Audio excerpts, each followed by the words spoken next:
Behind me is a statue of Nat Turner. I'm just kidding.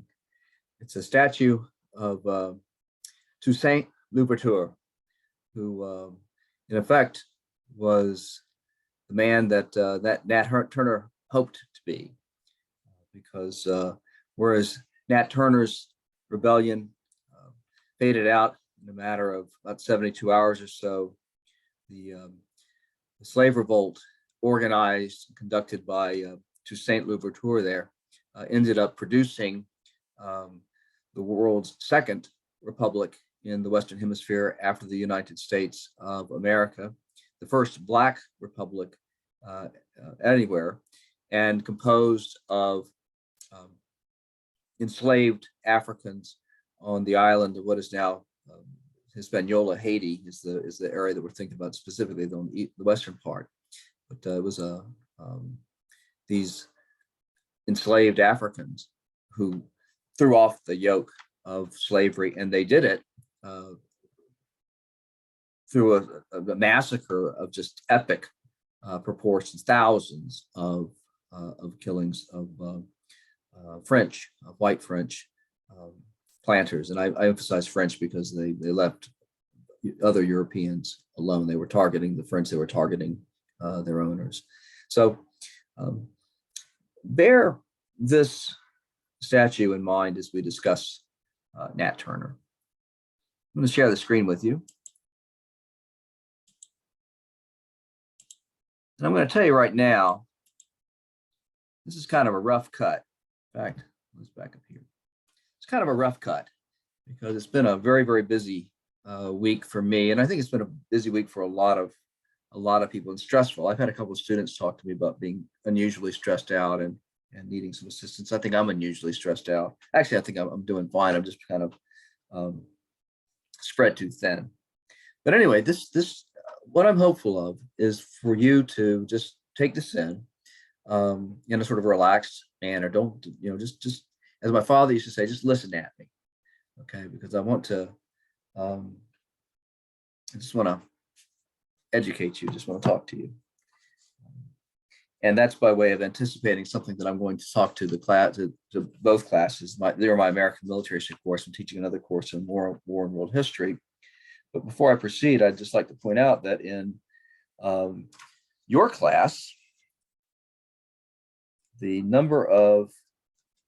percentage of history majors is 24%. So 76% of you aren't history majors at all. This was something whose import I really didn't realize until just recently. It just hit me when I sort of understood the different ways in which the university has changed the general education curriculum. Put it this way: if you're not a history major, you really don't belong in this class the way that it was originally constituted. And so now that I recognize that you are, and you need to be, this is a general education curriculum course, and that you're taking it as the one and only history course you're probably going to take, then I need to do business differently. So, all right, I'm going to plow on through. Here are the terms. By the end of this presentation, you should understand, first, the concept of the borderlands of war. Next, Nat Turner's biography and the basic narrative of his rebellion. Third, the slave uprising in Saint-Domingue in 1791. That's the French colony that is the present-day Republic of Haiti. And then we're going to compare its origins with those of Nat Turner's rebellion. Next, the role played by antebellum slave patrols in the South and theories of those patrols as antecedents of modern law enforcement. Then the distinction between history and public memory and how the past is fought over. Now, you might recall that in my personal introduction earlier this week, I talked about the borderlands of war. Well, what do I mean by borderlands? I want to drill down into it a little bit more specifically. Most of the world's political borders have an artificiality to them. You will find people on both sides of these borders who speak the language of the other country, who share folkways, cuisines, and who engage in extensive economic interaction. And for that reason, it makes much more sense to speak of a borderland rather than a neatly articulated frontier. In August 2019, a 21-year-old white supremacist drove 6 hours to a Walmart in El Paso, Texas, and opened fire with an assault weapon, or a military-style rifle, if you like that nomenclature better, killing 20 people and wounding 26. He chose that Walmart in that city for his target on the well-founded belief that the customers would be largely Hispanic, because El Paso's population is 80% Hispanic. And El Paso is part of a much larger borderland urban region. Just across the Rio Grande from El Paso is the city of Ciudad Juarez in Mexico, and just to the west is the city of Las Cruces, New Mexico. These three cities interact so extensively that they are often considered to be a single metropolitan area called Paso del Norte, or the Borderplex. The area has a population of 2.7 million and has the largest bilingual, binational workforce in the Western Hemisphere.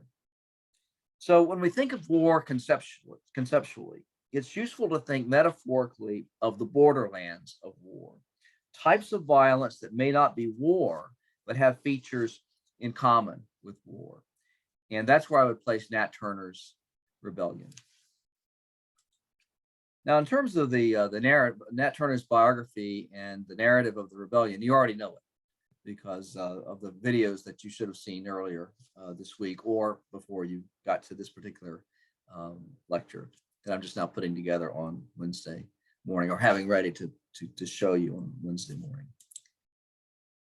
Let me tell you about the San Domingo revolt just a little bit. It happened on the island of, or in the French colony of Saint Domingue, which is in the site of present-day Haiti. It's on the island of Hispaniola. And Saint Domingue was a tremendously wealth-generating colony. Because it was a major source of sugar, and tens of thousands of African slaves were brought to Saint Domingue, largely to chop sugarcane in the fields, and that was just tremendously arduous physical labor. The conditions were such that you get physically broken down by the very process of chopping the sugarcane, and it was rare for an enslaved African to live longer than 3 years in Saint Domingue, so that the French who owned the colony, who controlled the colony, had to constantly bring in more Africans stolen from that continent. In August 1791, a slave revolt cropped up, and what's striking to me are the parallels between its origins between Nat Turner's rebellion and this one. Nat Turner, as you know by now, was a preacher and a religious prophet, the way that he saw himself, and he conceptualized the revolt in religious terms as kind of an apocalypse, a day of judgment. Well, in Saint Domingue, there was a voodoo priest named Bachman, and he, in the same way that Nat Turner got together with a few people and sort of hatched this conspiracy to rebel, Bachman assembled African slaves together, and one of the things that made him influential was that these Africans had come from different tribes in Africa. They didn't share that much in common except voodoo, which was a sort of an adaptation of African spiritual practices that they all kind of understood and embraced. And somehow or other, Bachman was able to gather a substantially larger number of people, of men together, to talk about this rebellion or this revolt. And they agreed that they went back to their plantations, their respective plantations, and they agreed that they would begin the revolt in 2 weeks' time, and they did. And it swiftly gathered momentum and reached a kind of a critical mass and went on for weeks. It did accomplish what Nat Turner hoped to accomplish, but never really had a prayer of doing. And it went on. We're talking about instead of it was every bit as awful in terms of the individual acts of, sort of hacking people to death, men, women, children, without discrimination, killing babies. It was every bit as awful as Nat Turner's rebellion in that respect.